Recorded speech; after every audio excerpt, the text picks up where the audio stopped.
नमस्कार दोस्तों, स्वागत है आपका विजन आरएस यूट्यूब चैनल पर। आज के इस वीडियो में हम बात करेंगे 19 जून 2020 से संबंधित महत्वपूर्ण राष्ट्रीय, अंतर्राष्ट्रीय तथा राजस्थान से संबंधित समसामयिक घटनाओं की। साथ ही में आपको पता है इस वीडियो का जो पीडीएफ फाइल है वो आपको डिस्क्रिप्शन में दिए गए टेलीग्राम लिंक में मिल जाएगा। अगर अभी तक आपने सब्सक्राइब नहीं किया है विजन आरएस यूट्यूब चैनल तो ज्यादा से ज्यादा सब्सक्राइब कीजिए ताकि हर वीडियो की नोटिफिकेशन आपको मिल जाए। देखते हैं आज का पहला प्रश्न। प्रधानमंत्री द्वारा शुरू किए जा रहे गरीब कल्याण रोजगार अभियान के लिए कितनी राशि का प्रावधान किया गया है? तो देखिए ऑप्शंस आपके सामने है। 30,000 करोड़, 40,000 करोड़, 50,000 करोड़ या फिर 20 लाख करोड़। तो इस प्रश्न का जो सही उत्तर है वो है 50,000 करोड़ रुपए की राशि का प्रावधान किया जा रहा है।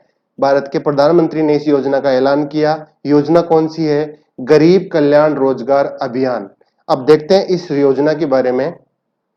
कोरोना वायरस संकट में घर लौट रहे प्रवासी मजदूरों को उनके गांव में ही रोजगार देने के लिए केंद्र सरकार ने गरीब कल्याण रोजगार अभियान शुरू करने का फैसला किया है। इसके तहत राजस्थान सहित देश के 6 राज्यों के 116 जिलों में 125 दिन तक सार्वजनिक कार्य करवाने के लक्ष्य निर्धारित किए गए हैं। इस कार्यक्रम की शुरुआत प्रधानमंत्री द्वारा 20 जून अर्थात कल बिहार से की जाएगी। देखते हैं वो 6 राज्य कौन कौन से हैं। राजस्थान, मध्य प्रदेश, झारखंड, उत्तर प्रदेश, बिहार और उड़ीसा। इन राज्यों के हर जिले में कम से कम 25,000 मजदूरों को इस अभियान के तहत जोड़ा जाएगा, उन्हें रोजगार प्रदान किया जाएगा। अब इस अभियान में एक और महत्वपूर्ण उद्देश्य रखा गया है, वो ये है कि इस अभियान के तहत रोजगार के अवसर बढ़ाने के साथ साथ स्थायी बुनियादी ढांचे को तैयार किया जाएगा। इस अभियान के तहत काम किए जाएंगे वो कुछ इस प्रकार है कि तालाब बनाना, दीवार बनाना, पशुपालन के लिए आवास बनाना, सड़कों और पुलों का निर्माण करना। इस अभियान का नाम है गरीब कल्याण रोजगार अभियान। तो इस क्वेश्चन के बारे में हमने सारी डिटेल्स देखी। तो इंपॉर्टेंट फैक्ट है वो ये है कि इस अभियान का अर्थात गरीब कल्याण रोजगार अभियान का शुरुआत कहां से की जाएगी? तो शुरुआत की जाएगी इसकी बिहार से की जाएगी। कब की जाएगी? तो 20 जून को प्रधानमंत्री इस अभियान की शुरुआत करेंगे बिहार से। ये अभियान अर्थात गरीब कल्याण रोजगार अभियान देश के कितने राज्यों? तो देश के 6 राज्यों में ये लागू किया जाएगा। 6 राज्यों में अभियान शुरू किया जाएगा। 6 राज्य कौन कौन से हैं वो हमने देखे। 6 राज्य हैं राजस्थान, मध्य प्रदेश, झारखंड, उत्तर प्रदेश, बिहार और उड़ीसा।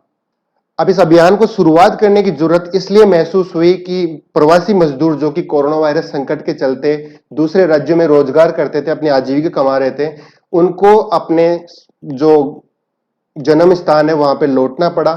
इसके लिए क्या हुआ? रोजगार की कमी उनको महसूस हुई। इस रोजगार की कमी को दूर करने के लिए गरीब कल्याण रोजगार अभियान शुरू किया जाएगा। और प्रश्न हमारा था कि इसके लिए 50,000 करोड़ रुपए की राशि का प्रावधान किया गया है। ऑप्शन डी आप देख रहे हो 20 लाख करोड़। तो 20 लाख करोड़ की राशि थी वो आत्मनिर्भर भारत अभियान के तहत प्रधानमंत्री जी ने ऐलान किया था कि 20 लाख करोड़ रुपए की राशि इन्वेस्ट की जाएगी ताकि अर्थव्यवस्था है, रोजगार है, जो भी बुनियादी ढांचा है उसको फिर से मजबूत किया जाए। चाहे उद्योग धंधे हो, किसी भी प्रकार की आर्थिक तथा व्यवसायिक गतिविधियां हैं उनको दोबारा से शुरू करने के लिए आत्मनिर्भर भारत अभियान की शुरुआत की थी। गरीब कल्याण रोजगार अभियान के लिए 50,000 की राशि, 50,000 करोड़ की राशि एक तो हमें यह ध्यान रखना है 6 राज्यों में शुरू की जाएगी। 20 जून से बिहार से शुरू की जाएगी ये अभियान, ये योजना। प्रश्न संख्या 2। 18 जून 2020 को हल्दीघाटी युद्ध की कौन सी वर्षगांठ मनाई जा रही है? ऑप्शंस आपके सामने है। 350वीं, 376वीं, 440वीं तथा 444वीं। तो फ्रेंड्स इस प्रश्न का जो सही उत्तर है वो है हल्दीघाटी युद्ध की 444वीं वर्षगांठ मनाई जा रही है 18 जून 2020 को। अब देखते हैं इस युद्ध के बारे में जो महत्वपूर्ण तथ्य हैं। हल्दीघाटी का युद्ध 18 जून 1576 को मेवाड़ के महाराणा प्रताप के समर्थन करने वाले घुड़सवारों और धनुर्धरों और मुगल सम्राट अकबर की सेना के बीच में लड़ा गया था। अर्थात महाराणा प्रताप और अकबर के बीच में लड़ा गया युद्ध था हल्दी घाटी का, जो कि लड़ा गया था 18 जून 1576 में। इस युद्ध का नेतृत्व आमेर के राजा मानसिंह प्रथम ने किया।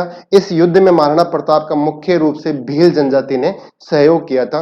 तो हमें यह देखना है कि 444वीं, जो कि याद रखने में भी काफी आसान है, 18 जून 2020 को हल्दी घाटी का युद्ध जो कि लड़ा गया था 18 जून 1576 को, की 444वीं जयंती मनाई जा रही है।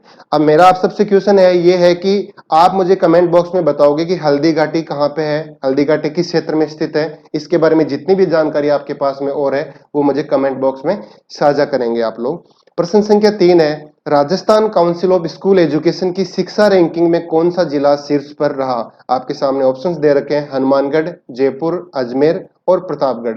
तो दोस्तों इस प्रश्न का सही है हनुमानगढ़ राजस्थान की काउंसिल ऑफ स्कूल एजुकेशन की शिक्षा रैंकिंग में प्रथम स्थान पे रहा, जबकि प्रतापगढ़ है वो अंतिम स्थान पे रहा।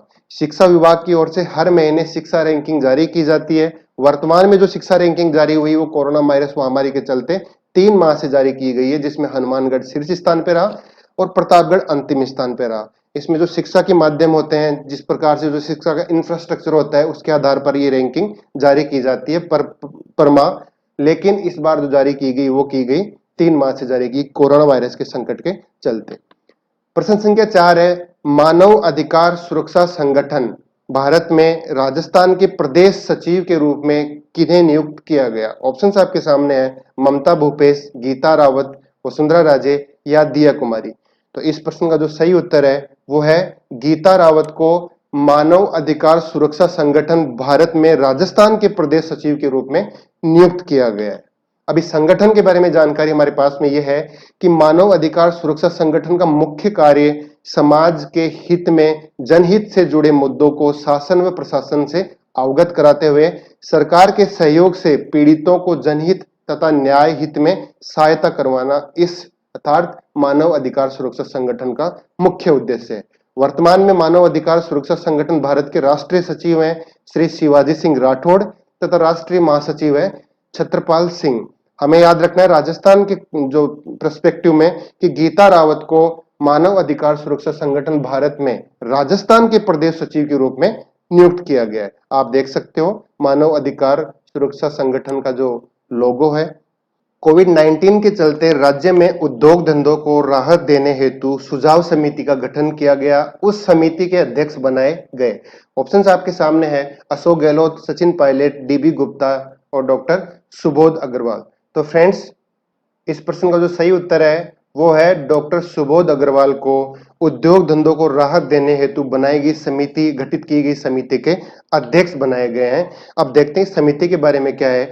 इस समिति में सूक्ष्म, लघु और मध्यम उद्योगों के लिए 700 करोड़ की राशि देने की अनुशंसा की है। आप सबको पता है कोरोना वायरस महामारी के चलते सबसे ज्यादा जो प्रभाव पड़ा है वो उद्योग धंधों पर पड़ा है। आर्थिक गतिविधि बिल्कुल बंद हो चुकी है। इसलिए इस स्थिति से उबरने के लिए राजस्थान सरकार ने सूक्ष्म, लघु व मध्यम उद्योगों के लिए राशि को ध्यान रखना है, 700 करोड़ रुपए की राशि की अनुशंसा की है। डॉक्टर सुबोध अग्रवाल को इस समिति के अध्यक्ष बनाए गए हैं। अब देखते हैं सूक्ष्म, लघु और मध्यम उद्योग का जो कैटेगराइजेशन है, इनका जो वर्गीकरण है, किस प्रकार से, मतलब अगर किसी उद्योग को सूक्ष्म, लघु, मध्यम उद्योग बोला जाता है तो उसके पीछे क्या मानक होते हैं, क्या पैरामीटर होते हैं। सबसे पहले हम देखते हैं सूक्ष्म उद्योग के बारे में। ऐसा उद्योग जिसमें निवेश 1 करोड़ से और टर्नओवर 5 करोड़ से कम हो। देखिए 1 करोड़ से निवेश कम होना चाहिए और टर्नओवर है उस उद्योग का वो 5 करोड़ से कम होना चाहिए। उस उद्योग को बोलते हैं सूक्ष्म उद्योग। लघु उद्योग की परिभाषा हमारे सामने यह है कि ऐसा उद्योग जिसमें निवेश 10 करोड़ से कम और टर्नओवर 50 करोड़ से कम होगा। माफ कीजिएगा, यहाँ पे कुछ टाइपिंग मिस्टेक हो गई है, तो आपको ध्यान रखना है निवेश 10 करोड़ से कम और टर्नओवर 50 करोड़ से कम होगा, उस उद्योग को बोला जाएगा लघु उद्योग। मध्यम उद्योग के बारे में परिभाषा यह है कि ऐसा उद्योग जिसमें निवेश 50 करोड़ से कम वह टर्नओवर 250 करोड़ रुपए से कम होगा, उस उद्योग को मध्यम उद्योग बोला जाएगा। तो हमने देखा लघु, सूक्ष्म और मध्यम उद्योग के विषय में। अगला प्रश्न है, हाल ही में खादी एवं ग्रामोद्योग आयोग द्वारा महाराष्ट्र में किसका उत्पादन करने की परियोजना शुरू की गई है? तो इस प्रश्न का सही उत्तर है वो है नीरा व तारवुड। ये 2 प्रकार की वस्तुएं हैं, इनका उत्पादन करने की घोषणा की गई है, परियोजना बनाई गई है खादी व ग्रामोद्योग महाराष्ट्र के द्वारा। अब इस प्रश्न में सबसे इंपॉर्टेंट जानकारी हमें वो ये रखनी है कि खादी और ग्रामोद्योग के बारे में हमें जानकारी रखना बहुत ही आवश्यक है। तो हम देखते हैं इस खादी और ग्रामोद्योग के बारे में। ये है खादी और ग्रामोद्योग आयोग का लोगो। अब हमें जानकारी रखना आवश्यक है खादी व ग्रामोद्योग के बारे में। तो खादी व ग्रामोद्योग संसद के खादी एवं ग्रामोद्योग आयोग अधिनियम 1956 के तहत भारत सरकार द्वारा निर्मित एक वैधानिक निकाय है।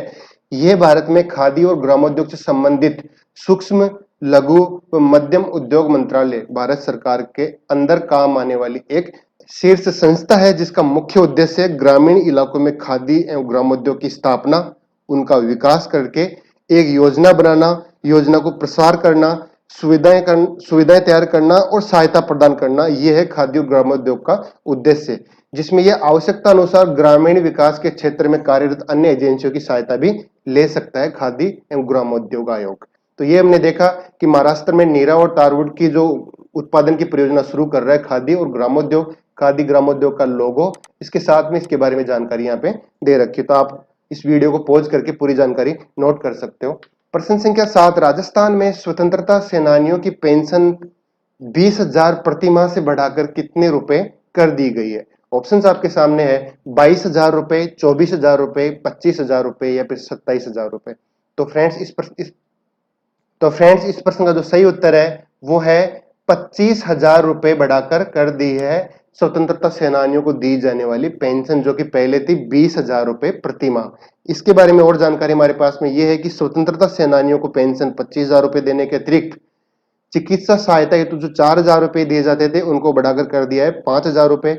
इसके साथ ही प्रदेश के समस्त स्वतंत्रता सेनानियों को राज्य में स्थित 24 सर्किट हाउस तथा राजस्थान हाउस में ठहरने की निःशुल्क सुविधा उपलब्ध करवाई जाएगी स्वतंत्रता सेनानियों को जिनका संबंध राजस्थान से है। तो देखिए 25,000 रुपए प्रतिमाह मिलेगा उनको पेंशन के रूप में और 5,000 रुपए प्रतिमाह मिलेगा उनको अपना चिकित्सा सहायता हेतु।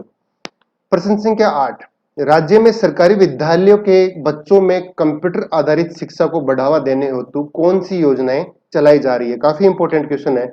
ऑप्शंस आपके सामने, स्माइल योजना, क्लिक योजना, रिबूट योजना या उपरोक्त सभी। तो इस प्रश्न का जो सही उत्तर है वो है क्लिक योजना की शुरुआत की है राजस्थान सरकार ने। उद्देश्य रहेगा कि राज्य में सरकारी स्कूल है उनके बच्चों को कंप्यूटर आधारित शिक्षा का बढ़ावा देना इस योजना का मुख्य उद्देश्य रहेगा। क्लिक की यहाँ पे फुल फॉर्म है CLICK, अर्थात computer literacy initiative for comprehensive knowledge. ये है क्लिक का फुल फॉर्म, अर्थात कंप्यूटर आधारित शिक्षा को बढ़ावा देने हेतु राजस्थान ने क्लिक योजना की शुरुआत की। स्माइल योजना के बारे में आपको हमने बताया था पिछले 2 वीडियो में, तो आप इस बारे में जितनी भी जानकारी है स्माइल योजना के बारे में, जो भी जानकारी आपके पास में है, आप हमें कमेंट बॉक्स में साझा करेंगे, क्योंकि 2 ही दिन पहले हमने करंट अफेयर्स की वीडियो में आपको बताया था स्माइल योजना के बारे में कि स्माइल योजना है क्या, कौन से राज्य से इसका संबंध है और इसके अंदर क्या क्या योजनाएं सम्मिलित है। प्रश्न संख्या 9, राजस्थान न्यूमोकोनोसिस पर नीति बनाने वाला देश का पहला राज्य है।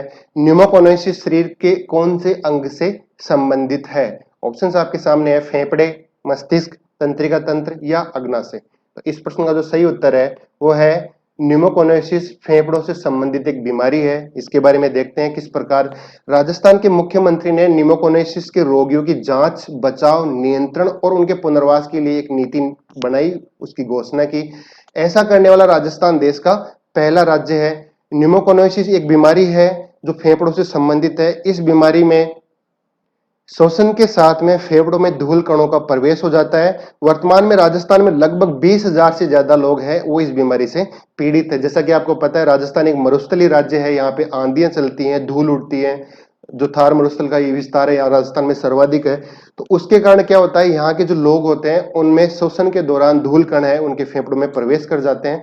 इससे संबंधित है बीमारी न्यूमोकोनोसिस। तो इसके बारे में आपको ध्यान रखना है, न्यूमोकोनोसिस बीमारी फेफड़ों से संबंधित है और श्वसन के साथ में धूल कण फेफड़ों में प्रवेश कर जाते हैं जिसकी वजह से बीमारी होती है।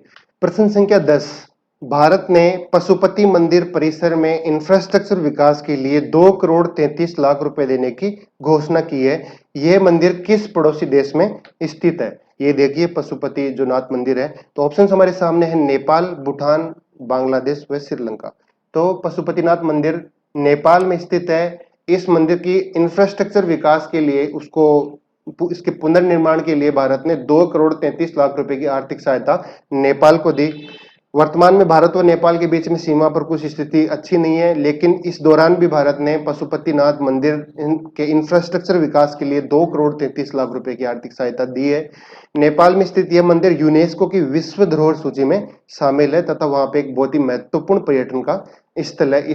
Thanks for watching vision RS. इस यूट्यूब चैनल के माध्यम से फ्रेंड्स आपको करंट अफेयर्स के डेली वीडियो प्रोवाइड करवाए जाते हैं। साथ में सामान्य अध्ययन से संबंधित जो राजस्थान में आने वाली समस्त प्रतियोगी परीक्षाएं हैं उनके आधारित, उसी परीक्षा पद्धति पर आधारित वीडियोज भी आपको प्रोवाइड करवाए जाते हैं। साथ में आपको PDF फाइल मिल जाएगी इस वीडियो की डिस्क्रिप्शन में दिए गए टेलीग्राम चैनल पर।